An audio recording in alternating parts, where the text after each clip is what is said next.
ముందుగా ఫస్ట్ వచ్చినట్లయితే ఈ క్రింది వాటిని జతపరచుము. సో తెలంగాణలో గల మండలాలు అయితే కొన్ని మండలాలుగా విభజించారు తెలంగాణను. వాటి యొక్క ప్రధాన కార్యాలయాలు అయితే జతపరచమంటున్నారు. ఆప్షన్ 1 ఉత్తర తెలంగాణ, ఆప్షన్ 2 మధ్య తెలంగాణ, ఆప్షన్ 3 దక్షిణ తెలంగాణ, ఆప్షన్ 4 గిరిజన ప్రాంతం. సో మనకు ఉత్తర తెలంగాణకు సంబంధించిన ప్రధాన కార్యాలయం అనేది జగిత్యాలలో ఉంది. ఓకేనా, జగిత్యాలలో ఉంది వండి. అదేవిధంగా మధ్య తెలంగాణకు సంబంధించిన ఏదైతే ప్రధాన కార్యాలయం ఉందో అది వచ్చేసి వరంగల్లో ఉంది. అదేవిధంగా మనకు దక్షిణ తెలంగాణకు సంబంధించిన ప్రధాన కార్యాలయం, దక్షిణ తెలంగాణ మండలంకి సంబంధించిన ప్రధాన కార్యాలయం పాలెంలో ఉంది. అదేవిధంగా మనకు గిరిజన ప్రాంతానికి సంబంధించిన ప్రధాన కార్యాలయం చింతపల్లిలో ఉంది.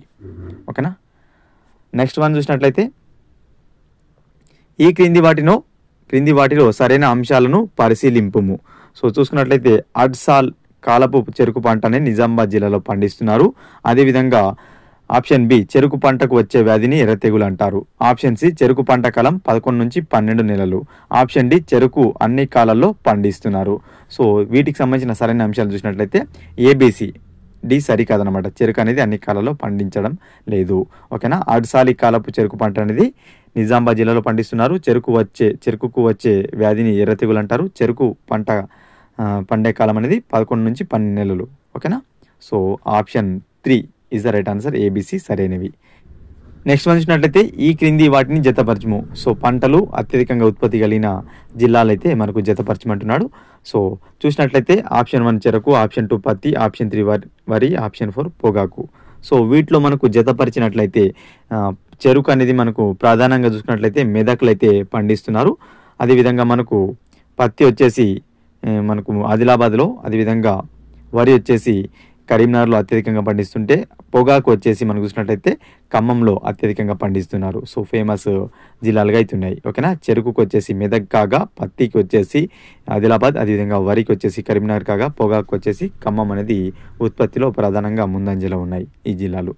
Option D, option 2 right answer. Next one చూసినట్లయితే ఈ క్రింది వాణిలో సరికాని జత. సో తృణధాన్యము మొక్కజొన్న, చిరుధాన్యము జొన్నలు, నార పంట చెరుకు, తోట పంట కాఫీ అంటున్నారు. సో వీటిలో సరికాని జత నార పంట. చెరుకు అనేది నార పంట కాదు. Option 3 is the right answer. Next one ఈ క్రింది వానిలో సరైన ప్రవచనాలను గుర్తించము. సో ఈ క్రింది వాటిలో సరైన ఏదైతే మనకు ఉందో ఆప్షన్ ఏదైనా అడుగుతున్నారు. చూద్దాం. ఆప్షన్ ఏ తెలంగాణ రాష్ట్రం భారతదేశానికి 40% విత్తనాలను ఎగుమతి చేస్తుంది, విత్తనాలను ఉత్పత్తి చేస్తుంది. అదేవిధంగా మనకు ఆప్షన్ బి తెలంగాణ రాష్ట్రం విత్తనాల రాష్ట్రంగా పిలుస్తున్నారు. ఆప్షన్ సి హైబ్రిడ్ జొన్న, బాజ్రా జొన్న విత్తనాలు నిజామాబాద్ నుంచి సేకరిస్తున్నారు. ఆప్షన్ డి దేశంలో హైబ్రిడ్ వరి విత్తనాలలో 90% కరీంనగర్ నుంచి ఉత్పత్తి చేస్తున్నారు. సో చూసుకున్నట్లయితే ఏబిసిడి అన్ని సరైనవే. మోస్ట్ ఇంపార్టెంట్, తెలంగాణ రాష్ట్రం భారతదేశానికి 40% విత్తనాలను ఉత్పత్తి చేస్తుంది. ఓకేనా, అదేవిధంగా తెలంగాణ రాష్ట్రం విత్తనాల రాష్ట్రంగా పిలుస్తున్నారు. హైబ్రిడ్ జొన్న, బాజ్రా విత్తనాలను నిజామాబాద్ జిల్లా నుంచి సేకరిస్తున్నారు. నెక్స్ట్ అదేవిధంగా దేశంలో హైబ్రిడ్ వరి విత్తనాలలో 95% దాదాపుగా కరీంనగర్ నుంచి ఉత్పత్తి చేస్తున్నారు. ఏబిసిడి సరైనవి. నెక్స్ట్ వన్ ప్రతి పంటకు సంబంధించి సరైన అంశాలను ఎంచుకోండి. పత్తి పంట ఏదైతుందో దానికి సంబంధించిన అంశాలు అయితే ఇస్తున్నారు. ఇక్కడ ఆప్షన్ ఏ పత్తిని తెల్ల బంగారం అని పిలుస్తారు.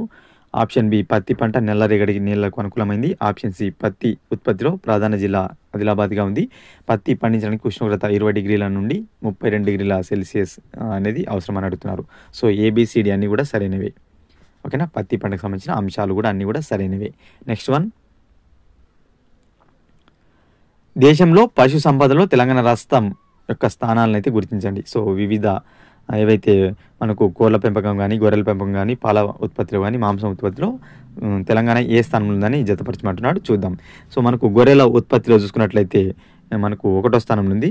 గొర్రెల ఉత్పత్తిలో తెలంగాణ 1వ స్థానంలో ఉండగా, అదేవిధంగా మనకు కోడిగుడ్డు ఉత్పత్తిలో చూసుకున్నట్లయితే 3వ స్థానంలో, అదేవిధంగా పాల ఉత్పత్తిలో 13వ స్థానంలో, మాంసం ఉత్పత్తిలో చూసుకున్నట్లయితే 5వ స్థానంలో ఉంది. మోస్ట్ ఇంపార్టెంట్ రీసెంట్ డాటా ఇది.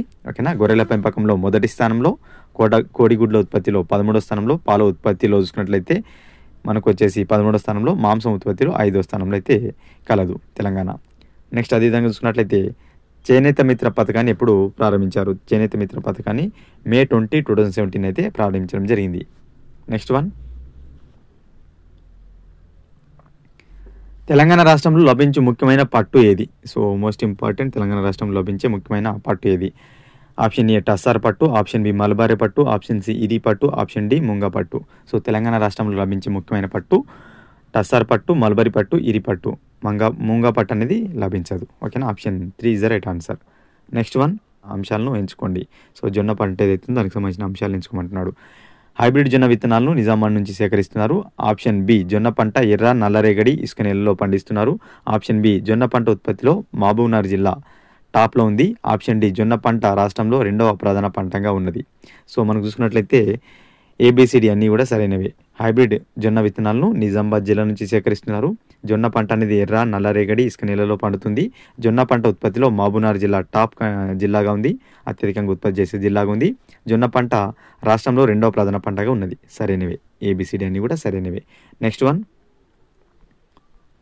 తెలంగాణ రాష్ట్రంలో ఔషధ మొక్కలు మత్తు పదార్థాలను ఇచ్చే మొక్కలు తోట పంటల విస్తీర్ణం అధికంగా గల జిల్లాలు వరుసగా గుర్తించండి. సో మనకు చూసుకున్నట్లయితే ఇక్కడ ఔషధ మొక్కలు మత్తు పదార్థాలను ఇచ్చే మొక్కలు ఏవైతున్నాయో అదేవిధంగా తోట పంటల విస్తీర్ణం అధికంగా గల జిల్లాలు అయితే ఏవి అని అడుగుతున్నారు. సో మహబూబ్నగర్, ఖమ్మం అనమాట.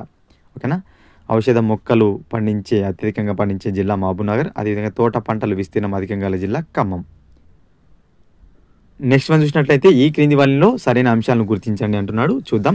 ఆప్షన్ ఏ కోడిగుడ్ల ఉత్పత్తిలో తెలంగాణ రాష్ట్రం 3వ స్థానం కలిగి ఉంది. ఆప్షన్ బి కోడిగుడ్ల ఉత్పత్తి కోసం చేసే విప్లవం వెండి విప్లవం. ఆప్షన్ సి పౌల్ట్రీ ఫామ్ పితామహుడు బివి రావు. ఆప్షన్ డి జాతీయ కోడిగుడ్ల పరిశోధన కేంద్రం హైదరాబాద్లో కలదు. సో దీని యొక్క ఆన్సర్ చూసినట్లయితే ఏబిసి మాత్రమే సరైనది. ఓకేనా, కోడిగుడ్ల ఉత్పత్తిలో తెలంగాణ రాష్ట్రం 3వ స్థానం ఉంది. ఈ ఉత్పత్తి కోసం చేసేది వెండి విప్లవం అంటాం. పౌల్ట్రీ ఫామ్ పితామహుడు బివి రావు. జాతీయ కోడిగుడ్ల పరిశోధన కేంద్రం హైదరాబాద్లో లేదు. ఓకేనా, ఇది సరికాంది. సో ఏబిసి సరైనది. నెక్స్ట్ వన్, వరి పంటకు సంబంధించిన సరైన అంశాలు గుర్తించండి.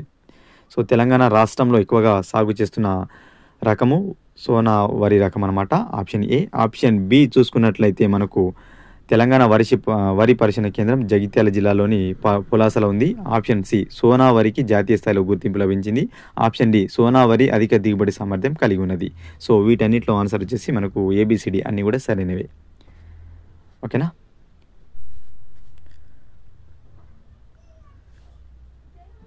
ఈ క్రింది వాటిలో సరైన ఆప్షన్స్ను గుర్తించండి. ఆప్షన్ ఏ రాష్ట్రంలో పశు సంపద ఎక్కువగా ఉన్న జిల్లా మహబూబ్నగర్ జిల్లా. ఆప్షన్ బి గొర్రెల సంఖ్యలో ప్రథమ స్థానంలో మన తెలంగాణ ఉంది. ఆప్షన్ సి కోళ్ల ఉత్పత్తిలో తెలంగాణ 3వ స్థానంలో ఉంది. ఆప్షన్ డి పశు సంపదలో దేశంలో తెలంగాణ 8వ స్థానాన్ని ఆక్రమించింది. చూసుకున్నట్లయితే ఏబిసిడి కూడా సరైనవి. సో రాష్ట్రంలో పశు సంపద ఎక్కువగా ఉన్న జిల్లా మహబూబ్నగర్ జిల్లా గుర్తుపెట్టుకోండి. గొర్రెల ఉత్పత్తిలో తెలంగాణ ప్రథమ స్థానం ఉంది. కోళ్ల ఉత్పత్తిలో 3వ స్థానం ఉంది. పశు సంపదలో 8వ స్థానంలో తెలంగాణ అయితే ఉంది.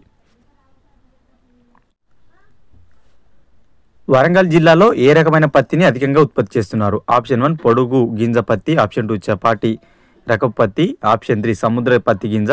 ఆప్షన్ 4 పైవేవి కావు. వరంగల్ జిల్లాలో మనకు సముద్ర పత్తి గింజ అనేది అధికంగా అయితే ఉత్పత్తి చేస్తున్నారు. Option 3 is the right answer.